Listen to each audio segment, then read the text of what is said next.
बड़ी खुशी है कि एआईसीसी ने राजस्थान की पहली सूची जारी की है लोकसभा उम्मीदवारों की। और चर्चा करने के बाद जो सबसे जिताऊ उम्मीदवार थे उनको पार्टी ने मौका दिया है। और 10 साल से जो भाजपा के सांसद हैं वो उनकी पूरी रिपोर्ट कार्ड हमारी जनता के सामने है। 10 सालों में 25 सांसदों ने क्या किया क्या नहीं किया। और ये चुनाव जो है परफॉर्मेंस पे, सरकार की गवर्नेंस पे और 10 साल की रिपोर्ट कार्ड पर लड़ा जाएगा। राहुल गांधी जी की यात्रा लगातार चल रही है। आज महाराष्ट्र में गए हैं और लगातार खड़गे साहब और राहुल गांधी जी हम वो बात कर रहे हैं जो जनता की बातें हैं। लोकसभा चुनाव से पहले जो जनता सुनना चाहती है, युवाओं के लिए, महिलाओं के लिए, SC ST के लिए, गरीबों के लिए, किसानों के लिए। और कांग्रेस पार्टी ने जो संकल्प लिया है, कांग्रेस पहली पार्टी है जिसने MSP पर कानून लाने के लिए अपनी प्रतिबद्धता स्पष्ट की है। भाजपा 10 साल सरकार में रही है, आज तक उन्होंने ऐसा काम नहीं किया, ना करना चाहते हैं। तो मुझे लगता है ये चुनाव बड़े महत्वपूर्ण हैं और लगातार कांग्रेस पार्टी की मीटिंग चल रही है।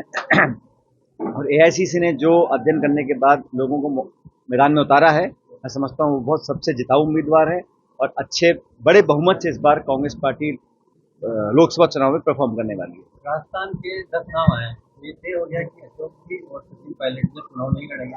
देखिए, जो भी चुनाव लड़ेगा या नहीं लड़ेगा इसका निर्णय अखिल भारतीय कांग्रेस कमेटी के अध्यक्ष और हमारी CEC होती है, जो सेंट्रल इलेक्शन कमेटी होती है, वो सारी बात संज्ञान में लेने के बाद अलग अलग व्यक्तियों को, कार्यकर्ताओं को, नेताओं को जिम्मेदारी देती है। किसी को प्रदेश की, किसी को जिले की, किसी को चुनाव की, किसी को प्रचार की, तो अलग अलग काम बटे हुए हैं। लेकिन जो भी चुनाव लड़ रहा है उम्मीदवार, वो कांग्रेस पार्टी का उम्मीदवार है और हम सब लोगों का उम्मीदवार है। तो जो 10 नाम अभी सामने आए हैं वो सबकी सलाह से, सबको कंसल्ट करने के बाद, बहुत गंभीर विचार विमर्श करने के बाद वो निष्कर्ष पे पार्टी पहुंची है। और आप देखिएगा जो लिस्ट आई है उसमें काफ़ी सारे नौजवानों को मौका दिया है, कुछ अनुभवी लोग भी हैं, लेकिन सबसे जिताऊ उम्मीदवार है उसको पार्टी ने नॉमिनेट किया चुनाव लड़ने के लिए।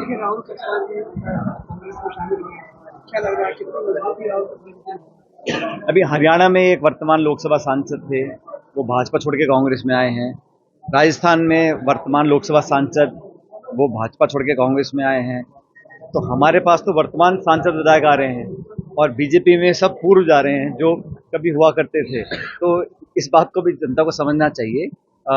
जो व्यक्ति कांग्रेस की विचारधारा को ग्रहण कर रहा है और जो हमारे लंबे इतिहास को स्वीकार कर हमारे नेतृत्व में विश्वास कर रहा है, उस व्यक्ति को पार्टी में ले भी रही है और मौका भी दे रहा है। मुझे खुशी है कि पार्टी ने लोगों को मौका दिया है उनकी परफॉर्मेंस देखकर और उनका पार्टी की तरफ कमिटमेंट देखकर।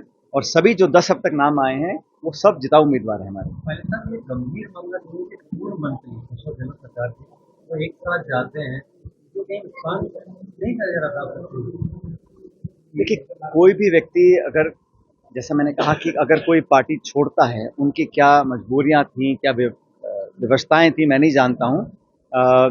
लेकिन अचानक इतना बड़ा हृदय परिवर्तन होना चुनाव से ठीक पहले, जनता सवाल पूछ सकती है कि वैसा इस मौके पर क्यों किया गया। बहरहाल ये उनका व्यक्तिगत निर्णय है, मैं कुछ टिप्पणी नहीं करना चाहता हूँ।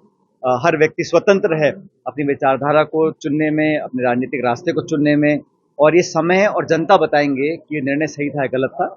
मैं ऐसा मानता हूँ कि 10 साल के कार्यकाल के बाद अब मैं कई राज्यों में दौरा मैंने किया है, अच्छा माहौल हमारे इंडिया अलायंस का बन रहा है। हमारे 1-2 घटक दलों से हमारी समझौते पूरी तरह संपूर्ण नहीं हो पाए हैं, लेकिन बहरहाल जो 2 दर्जन पार्टियां लड़ रही हैं इंडिया अलायंस में, मजबूती से लड़ रही हैं और मुख्य मुकाबला उत्तर भारत में खास तौर से भाजपा कांग्रेस का होगा।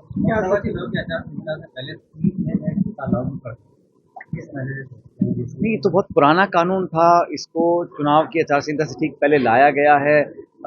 मुझे खुशी होती है अगर ये सरकार MSP पे कानून लेके आती है, ये सरकार नरेगा की तरह कोई रोजगार संबंधी कानून लेके आती है, जन कल्याण का ऐसा कोई कानून लेके आती है, हम उसका स्वागत करते हैं। देखिए, कोई भी काम अगर जनता के हित में होता है तो सरकार कोई भी हो उसको हम अप्रिशिएट करते हैं।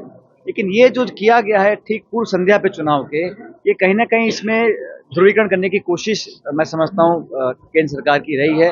अब चंडीगढ़ में चुनाव हो रहे हैं, निर्वाचन अधिकारी क्या कर रहे हैं, सुप्रीम कोर्ट को हस्तक्षेप देने के बाद न्याय वहाँ पर हम लोग ला पाए, करा पाए। अभी निर्वाचन आयोग जो हमारे कमिश्नर हैं वो इस्तीफा दे रहे हैं। तो बहुत सारी चीजें हो रही हैं जो जनता के मन में एक संदेह पैदा कर रही हैं कि जो विश्वसनीयता है संस्थानों की, जो क्रेडिबिलिटी है, वो कहीं कमजोर ना हो और सरकार जानबूझकर ऐसा कदम उठाती है कि विश्वसनीयता कमजोर हो हमारी संस्थाओं की, संवैधानिक संस्थाओं की। ये लोकतंत्र के लिए एक शुभ संकेत नहीं है। क्या लग रहा है पायलट साहब के मन में क्या है? लोकसभा सीट जहाँ से चुनाव लड़ने की इच्छा? देखिए, मैंने कहा ना, अभी हमारे 15 लोग हमने डिक्लेयर किए हैं और अगले 10 डिक्लेयर किए, 15 डिक्लेयर करने बाकी हैं। तो जहां पार्टी जो उपयुक्त उम्मीदवार होगा, और उम्मीदवार एक ही व्यक्ति है लेकिन पार्टी पूरी चुनाव लड़ती है। आज हमारे टोंक सवाईमाधोपुर क्षेत्र से हम लोगों ने, पार्टी ने हरीश मीणा जी को अपना उम्मीदवार बनाया है। तो व्यक्ति वो एक है लेकिन पूरी पार्टी चुनाव लड़ेगी, वो जिताकर भेजेंगे यहाँ से लोकसभा क्षेत्र से। हम सबका संकल्प है। ऐसे ही जो बाकी 9 उम्मीदवार हैं अलग अलग जिलों के हैं, वो सब हमारे उम्मीदवार हैं और हम पूरी ताकत से चुनाव लड़ेंगे। और जो माहौल में देख रहा हूँ, अब भारतीय जनता पार्टी अगर इतनी कॉन्फिडेंट होती कि 300 पार, 400 पार, 500 पार अगर वो कर रहे होते, तो एक एक सीट पर अपने विपक्ष की विरोधी लोगों को क्यों ले रहे हैं? राजस्थान हो, महाराष्ट्र हो, जहां पर भी वो एक एक व्यक्ति को अपने पास ले रहे हैं। अगर इतने उनमें कॉन्फिडेंस था अपनी ताकत के ऊपर, तो क्या जरूरत है कि विरोधी पार्टी को तोड़ने की, हमारे पूर्व मंत्री, पूर्व सांसद, पूर्व विधायकों को लेने की? तो ये कहीं ना कहीं जहन में उनके फिक्र है कि हम कह कुछ रहे हैं, धरातल पर वास्तविकता कुछ और है। कांग्रेस में भी फिक्र नजर आ रहा है कि वैभव गहलोत मुख्यमंत्री के पुत्र जो है सीट बदल के चुनाव लड़ रहे हैं। पिछला चुनाव वो जोधपुर से आ रहे थे। इसकी चिंता जो है, देखिए, राजनीति में हार जीत चलती रहती है और जो भी टिकट वितरण हुआ है, ये कांग्रेस पार्टी के सेंट्रल लीडरशिप ने किया है। परिस्थिति को देखा, क्षेत्र को देखा, जनता की मांग को देखा, समीकरण को देखा और जीता उम्मीदवार कौन हो सकता है, ये देखने के बाद निर्णय लिया गया है।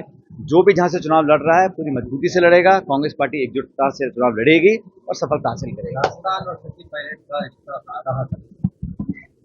जीवन के अंतिम सांस तक। ये सवाल रह गया मनोज जी वैसे।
नमस्कार, मैं हूं मानक गुप्ता।